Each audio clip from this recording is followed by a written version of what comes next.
hope everyone is doing fine. I know that the current situation can be tough, especially due to the varying effects of COVID-19. However, today, with me Christina, Kenley, Kevin, and Audrey, we are going to discuss an interesting topic, a new concept that experts from BCG coined in early 2020 about the Bionic company. So this concept is still very new, and if you're interested to learn about it more, you can check on their website, and we will put the link on our video description later on. This concept is very interesting, it is also very important, so make sure to check it out. Yes, it is very important indeed, Christina. Because the digital technology has improved tremendously in the last 6 months. Every companies across the world are racing to adapt to the changes. Because it's the fifth industrial revolution is coming. They're trying so hard to achieve this balance between human and technology in order not to sacrifice their manpower in the sake for efficiency. And that's basically how the concept of Bionic company was coined. And by definition, it actually means that a company has to combine their technology with three things. The first one is flexibility, second one is adaptability, and the third one is the comprehensive experience of its humans so that they can reach their full potential. I heard it had to do with humans and also machines working together. Yes, you're absolutely correct, which is also a reason why nowadays there's less argument on improving technology equals to or means firing people. I see what you mean, Audrey. Well, after seeing people work from home, I believe that there's a relationship between humans and also machines.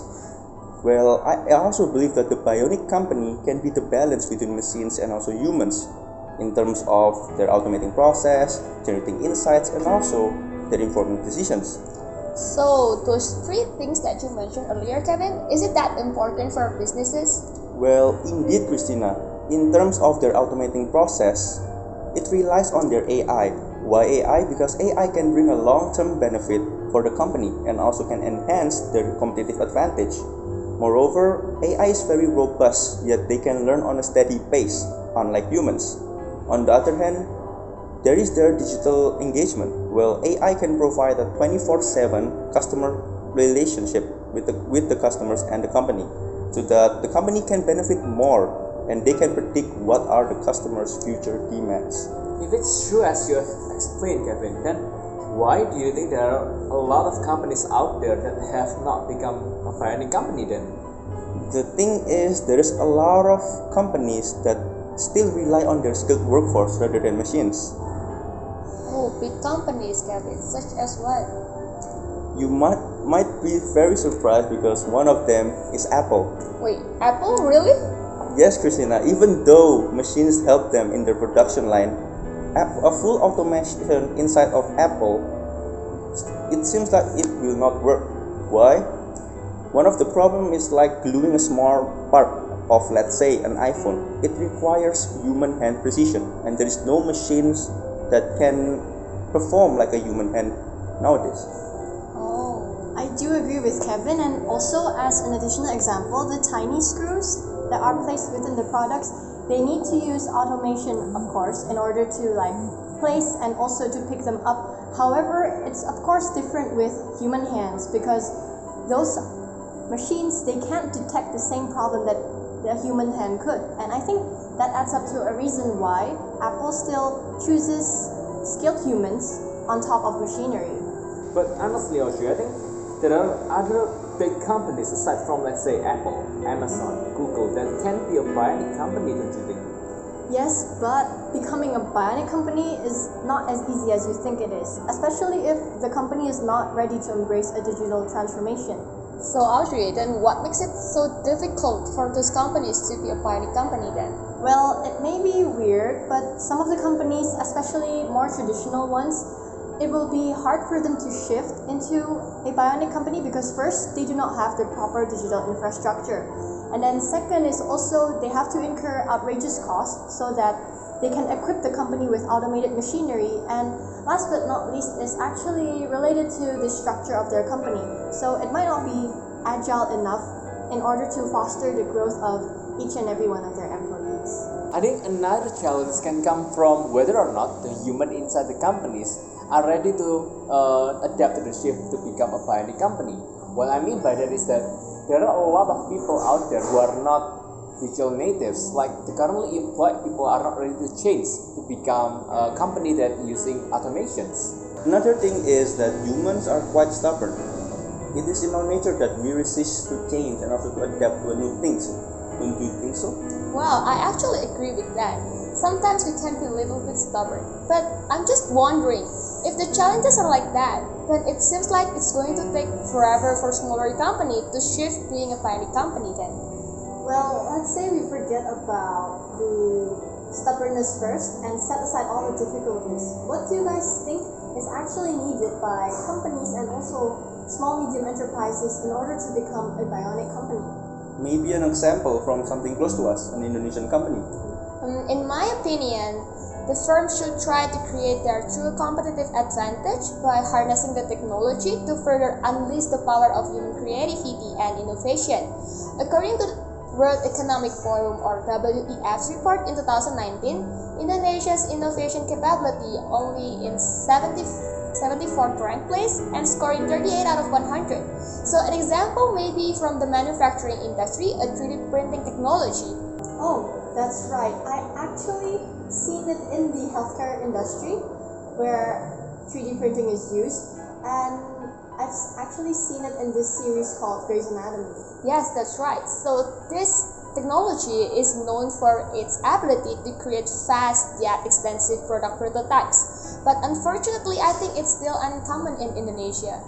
I think that's actually a good point. But I think another aspect that these companies and SMEs should have is the speed and agility to respond to changes and uncertainties. So companies will work better, grow faster, and also emerge stronger, right? Yes, that's absolutely correct, Kevin. Like another thing that I think so essential for this company, or let's say the bionic companies, is to have a winning strategy and a powerful purpose. These two important things can create a motivation for employees and engage customers at the same time. But how to have such a winning strategy and powerful purpose then? Well, to put it simply, there are three key questions that every company should answer.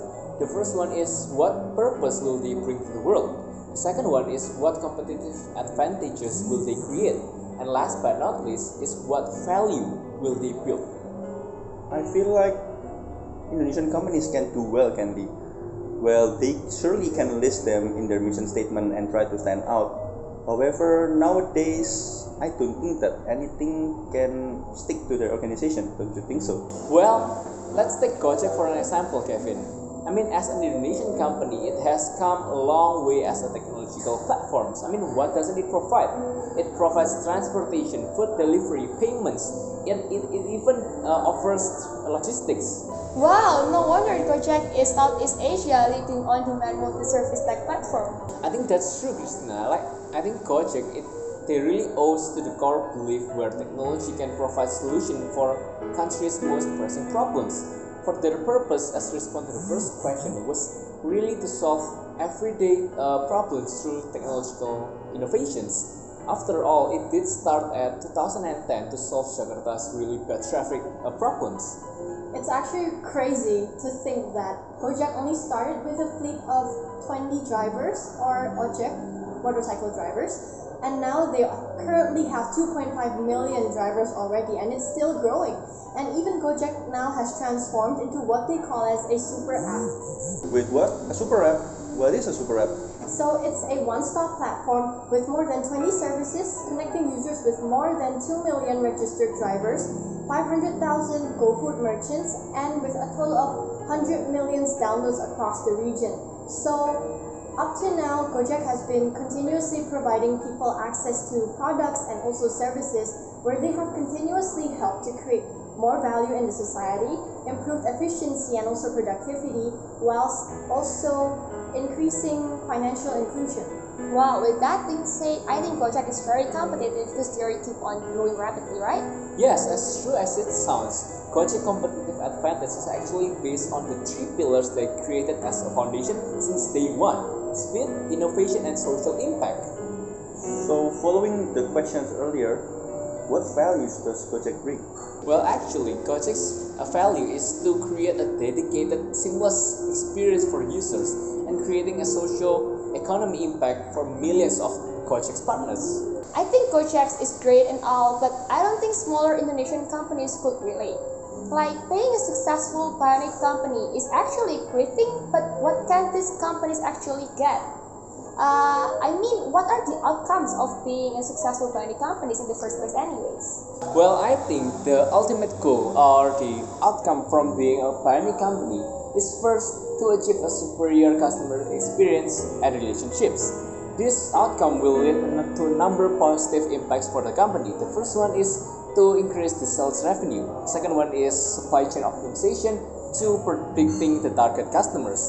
And the second outcome is to create a more productive operations, meaning there will be a lower marginal cost, sales force optimization, production forecasting, and so on. And last but not least, to increase the rates of innovation within the company itself. It is from new offers, services to the extent of new business models. I'm amazed, Kenley. So, being a Bionic company brings a lot of good things. Yes, it's true, Kevin. It's actually true. Okay, so let's wrap up what we have learned about the Bionic company. In conclusion, Bionic company is very important because we are supposed to harmonize the relationship between both humans and also machines or technology. And this is very important as technology has grown rapidly. But there are just some things that can't be replaced by technology, as we have seen earlier in the Apple example. In addition to that, I think it is important to note that companies should focus on upping their technology to boost human creativity and productivity, policing agility against changes, and having winning strategy and powerful purpose, which can be achieved through 3 questions that we discussed earlier, so that they can be a Bionic company and enjoy superior customer experience and relationship, more productive operation, and also increased rates of innovation. Well, I think that's all from us in this session. If you have any other opinions or questions regarding this topic, feel free to leave comments down below and we'll try our best to answer some questions and maybe we can discuss a little bit further. And if you like our video, let us know by pressing the like button and also subscribing to our channel. And don't forget to click on the notification bell down below so that you can get notified when we post a new video.